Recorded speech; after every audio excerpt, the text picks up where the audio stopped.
अस्सलाम वालेकुम जी। आज का जो केस ऑफ द डे है वो हम लोग डिस्कस करेंगे।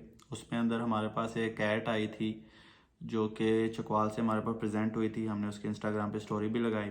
उसकी कंप्लेंट ये थी कि एनिमल जो है काफ़ी दिन से उसको सांस लेने के अंदर तकलीफ़ हो रही थी और उसको एनिमल ओनर जो हैं उसके पास लेके गए, वेट के पास, अपने जो भी लोकल वेट था उसके पास लेके गए। बट बहरहाल अनफॉर्चुनेटली उन्होंने वेट की जो पहली अप्रोच होती है कि उन्होंने उसको ड्रिप लगाई कि खाना पीना एनिमल ने कम किया हुआ था या छोड़ दिया हुआ था, तो उन्होंने ड्रिप लगाई उसको। तो उससे क्या हो गया कि उसकी सिचुएशन और वर्स हो गई।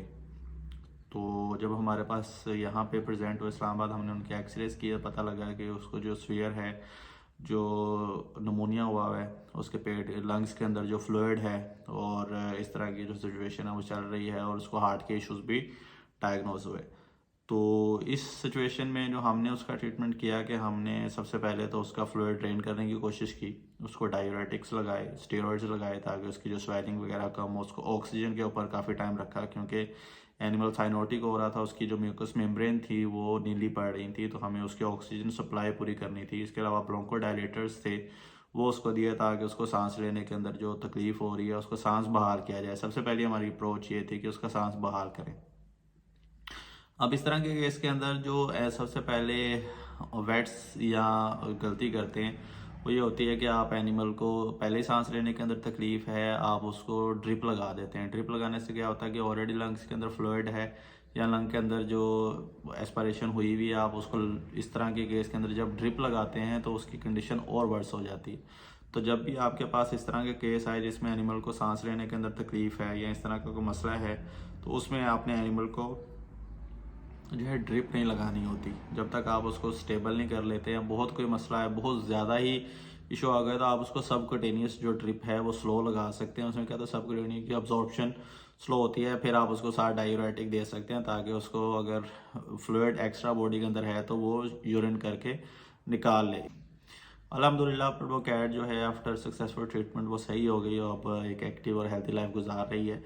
बट इसमें यही होता है कि सबसे पहले जब भी आपके पास एनिमल इस तरह का प्रेजेंट हो जिसमें सांस लेने के अंदर उसको डिफ़िकल्टी है, सबसे पहले तो आपने उसके एक्सरेज परफॉर्म करने हैं। आपने उसको देखना कि लंग्स का क्या स्टेटस है, उसके बाद हार्ट का स्टेटस चेक करना है क्योंकि कार्डियक फेलियर के अंदर या जो हार्ट की जो इश्यूज होते हैं उनके अंदर भी इस तरह का आपको इशू मिल सकता है।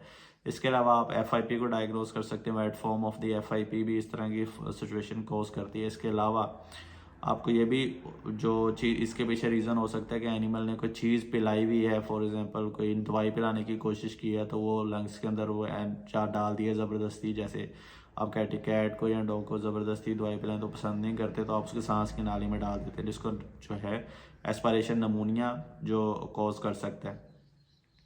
तो इस तरह के बहुत सारे रीजंस हैं जो इसके पीछे हो सकते हैं। तो आपने सबसे पहले उसका रीज़न रूल आउट करना है, उसके बाद आपने उसको जो है ट्रीटमेंट की तरफ जाना है। बट इसके ट्रीटमेंट में सबसे पहले जो आपका एम होना चाहिए, जो आपके पास सबसे पहले चीज़ आती हुई है कि आपने लंग से फ्लूइड जो है वो किसी तरह से ख़त्म करना है या रिमूव करना है। ऑक्सीजन थेरेपी बहुत इंपॉर्टेंट है इसमें। एनिमल अगर आपके पास ऑक्सीजन पड़ी हुई है तो इसमें एनिमल के सर्वाइवल के चांसेस बहुत बढ़ जाते हैं। इसके अलावा आप एनिमल को नेबुलाइज कर सकते हैं, उसको ब्रोंकोडायलेटर्स दे सकते हैं ताकि उसको सांस लेने के अंदर जो है तकलीफ ना हो। एंटीबायोटिक्स चलनी होती हैं क्योंकि इस तरह के इन्फेक्शन हो। एंटीबायोटिक और स्टेरॉयड मेन इंपॉर्टेंट ट्रीटमेंट होता है इस तरह के केस के अंदर। वो आपने कुछ टाइम चलाना होता है ताकि उसके जो लंग्स के अंदर फ्लूइड है वो ख़त्म हो और एंटीबायोटिक से कोई भी इन्फेक्शन वगैरह है वो ख़त्म हो सके।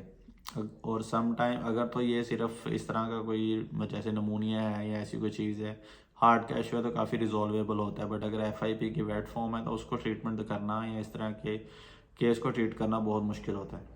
तो अगर आपके पास इस तरह का केस आए तो आपको ये सारी चीज़ें जो है नज़र में रखनी चाहिए। होपफुली वीडियो आपको काफ़ी इन्फॉर्मेटिव लगी होगी। अगर हमने कोई ऐसी चीज़ है जो इस वीडियो के अंदर मिस की है या आप ऐड करना चाह रहे हैं, आपके एक्सपीरियंस अपना शेयर करना चाह रहे हैं तो करें।